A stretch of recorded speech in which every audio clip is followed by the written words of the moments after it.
پری کے بعد سامع کے چہرے کی ہوائیاں اڑا گئی تھی. صرف اب تو بھئی کام سے مطلب مومن کو پتہ چل گیا ہے. وہ کیوں؟ مومن کبھی تم گھر میں نہ ہو تو اماں سائیں کیا بھوکے پیاسی رہیں گی؟ عالیہ نے میک اپ سے لدی آنکھیں بمشکل کھول کر مومن سے پوچھا تھا. نہیں عالیہ ایسی بات نہیں ہے. ڈاکٹر نے ہدایت کی اور بعد میں کسی اور کو اماں سائیں کے کھانے پینے کا شیڈول دے دوں گا. صاف ظاہر ہے کہ ہر وقت تو میں نہیں موجود ہوں گا نا، تو کسی نہ کسی کو تو یہ کرنا ہی ہوگا. مومن کی بات پر سامعہ نے کا رکا ہوا سانس بحال ہوا تھا. عالیہ نے بھی بہن کی طرف دیکھا سوکھا سانس لیا تھا. اس نے آنکھیں کھولی تو تیز روشنی سے پہلے اسے کچھ نظر نہ آیا تھا. مگر پھر گزرے وقت کے واقعات آہستہ آہستہ اس کے ذہن میں پردے میں فلم کے معنی چلنے لگے تھے. اس نے اپنے ہاتھوں کو حرکت دینی چاہی مگر بے سود اس کو کرسی سے باندھا گیا تھا. اور جتنی دیر یہاں تھا اس کے پیچھے جانے اس کے گھر والوں پر کیا قیامت گزر چکی ہوگی. قلب کا خیال آتے اس کی ریڑھ کی ہڈی میں سنسناہٹ دوڑی تھی. اس کا تو کوئی جرم بھی نہ تھا جس کی پاداش میں سے یہ اس سنسان جگہ پر قید کیا گیا تھا. پچھلے 15 دنوں سے وہ اس جگہ پر قید تھا. تو تمہیں پھر سے ہوش آ گیا. چلو اب تمہیں بے ہوش نہیں کریں گے. کمینگی سے کہا گیا. تم کیا سمجھتا تمہارا زخم ایسے ہی چھپا رہے گا؟ کوئی تمہارا حساب نہیں لے گا؟ تم سے پوچھے گا نہیں. اضطراب نے خود کو چھڑانے کی ناکام کوشش کرتے کہا. نہ ایسا کوئی ماری کا لال پیدا نہیں ہوا جو وقار احمد کی سوچ تک پہنچ سکے. وقار نے کالر جھاڑتے ہوئے کہا. دیکھ لینا سب کے سامنے آنے والا ہے. جب سب سچ سامنے آئے گا تب کتاب دیکھی جائے گی. تم اس وقت تک اللہ کو پیارے ہو چکے ہوگے. وقار نے ہنستے ہوئے کہا. تمہیں بے نقاب کرنے والا تمہاری سوچ بھی پڑھنے والا نہ صرف پیدا ہو چکا ہے بلکہ وہ بہت جلد تمہیں آسمان سے زمین پر لا کر پٹکے گا. اضطراب نے اس کی آنکھوں میں آنکھیں ڈالے کہا تھا. پہلے تم خود کو تو بچا لو. ہماری بات بعد میں کرنا. وقار کے تھپڑ نے اضطراب کی بولتی بند کی تھی. تم نے کہا تھا پھر سے ملواؤ گی تم قلب سے. ہاں تو کہا تھا ملوا دوں گی مگر پہلے کی طرح تم نے اسے لے کر تو جانا نہیں. سامع نے غصے سے رافعہ کو جھڑکا تھا. ہاں تو کیا کرتا میں؟ تم لوگوں نے اپنا ڈر ہی اس میں اتنا پیدا کر دیا کہ وہ میری سنے بغیر ہی چلی گئی تھی. رافعہ نے بھی اسی انداز میں کہا. اونچا اڑنے کی ضرورت نہیں ہے. زمین پر واپس آؤ تم. اچھا تم بھی ذرا جلدی کرو. میں مزید وہاں اسے برداشت نہیں کر سکتا. رافعہ کو بھی احساس ہوا کہ اسے اب ذرا ادب کے ساتھ رہنا ہوگا کیونکہ اسے سامع کی مدد کی ضرورت تھی. تب تک اس کی باتوں کو چپ کر کے برداشت کرنا پڑتا کیونکہ مجبوری تھی. ابھی تو مومن نے شادی کا فیصلہ کیا ہے. شادی کے ہنگاموں میں میں کچھ کرتی ہوں. کیا مومن شادی کرنے والا ہے؟ یہ تو اچھی خبر ہے. رافعہ کو واقعی اس خبر سے خوشی ہوئی تھی. پھر کیا وہ قلب کو طلاق دے دے گا؟ رافعہ کو ابھی بھی اندیشہ تھا کہ اگر مومن نے قلب کو نہ آزاد کیا تو ہاں وہ اور کیا رکھ کر اچار ڈالنا تھوڑی ہے اس کا. سامع نے بیزار ہو کر کہا. سامع اور عالیہ کی دلی خواہش پوری ہو گئی تھی. ان کے مقصد کی طرف انہوں نے آج اپنا دوسرا قدم بڑھا لیا تھا. اب تو بس اس کے پورے ہونے کا انتظار تھا. یہ ان کی دوسری بڑی جیت تھی جو حقیقت کی ہار بننے والی تھی. مومن کا عالیہ سے شادی کر لینا ان کے لیے تو ایک کامیابی تھی مگر ایسا تھا نہیں. یہ مومن کی جیت کی پہلی جیت تھی. ابھی تو اس نے پہلی سیڑھی عبور کی تھی. ابھی منزل دور تھی. مومن نے ان کو وہ لوگ چاہتے تھے. مومن نے وہ کیا جو وہ لوگ چاہتے تھے مگر اس سب کے پیچھے مومن کی چال تھی. اس نے سب میں عالیہ کا استعمال کیا تھا. اسے ایک ڈھال بنا کر اپنے سامنے کھڑا کیا تھا. اب اس نے عالیہ کو مہرہ بنا کر سچائی تک پہنچنا تھا جس سے اسے چھپائی گئی تھی. اپنے بھائی کے قاتل کا پتہ کر کے اس کو انجام تک پہنچانا تھا. کسی بے گناہ پر الزام لگانے والوں کو ان کی سزا دینی تھی. عالیہ مومن کے کمروں میں پھولوں کی سیج میں درمیان میں دلہن بنی کب سے مومن کا انتظار کر رہی تھی. آپ نے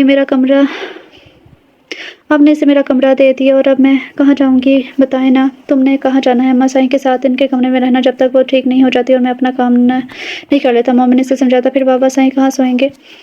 وہ دوسرے کمرے میں سو جائیں گے. اب نہ میری جان مجھے اجازت دو. میں نے کسی کو اپنی فلم کا ٹریلر بھی دکھانا ہے. آنکھ میں کرتے ہوئے کمرے سے باہر نکلا. سگریٹ جلائی اور میرے کمرے میں چلا گیا. اس نے ضبط کرتے اپنے آنکھوں کمرے میں اس ناپسندیدہ لڑکی کو دیکھا. اگر کوئی اور موقع ہوتا تو اسے 1 منٹ اپنے کمرے میں برداشت نہ کرتا مگر یہ اس کی مجبوری تھی. جب تک وہ سارے راز نہ جان لیتے. عالیہ کے پاس ٹہنا تھا. سگریٹ کی کش لگاتے ہوئے اس کے سامنے بیٹھا تھا. اتنی دیر سے میں انتظار کر رہی ہوں. کہاں تھے؟ خیر چھوڑو میرا گفٹ دو. منہ دکھائے کہا. لائیں دیں میرا گفٹ. اپنی مہندی سے سجی تیری مومن کے سامنے پھیلاتے اس نے اپنی سریلی آواز میں کہا تھا. مومن نے سگریٹ کا کش لگاتے دھواں اس کے چہرے پر چھوڑا تھا. اسے کھانسی کا دورہ پڑا تھا. اس کی کھانسنے کی پرواہ کیے بغیر نازک ہاتھ کو پکڑ کر مومن نے اپنے سامنے کیا تھا. سامنے بیٹھی لڑکی نے شرمان کر نظریں جھکا لی تھی. لڑکی منہ سے چیخ نکلی کیونکہ مومن دوسرے ہاتھ سگریٹ کا آدھا جلا ٹکڑا اس کی ہتھیلی پر مہندی سے سجے اپنے نام پر رکھ چکا تھا. درد ہو رہا ہے نا؟ تکلیف ہو رہی ہے. جلن کا احساس بھی ہو رہا ہوگا اور مجھے سکون ملا ہے تمہیں تکلیف میں دیکھ کر. مومن کے چہرے پر پراسرار مسکراہٹ تھی. یہ کیا کر دیا تم نے؟ میرا ہاتھ جلا دیا. دماغ ٹھیک ہے تمہارا؟ جلن کی وجہ سے اس نے ہاتھ جھٹکتے مومن کو آپ سے تم تک پہنچانے میں دیر نہیں لگائی تھی. اوہ سوری ڈارلنگ میں غصے میں تھا. میں سمجھا میرے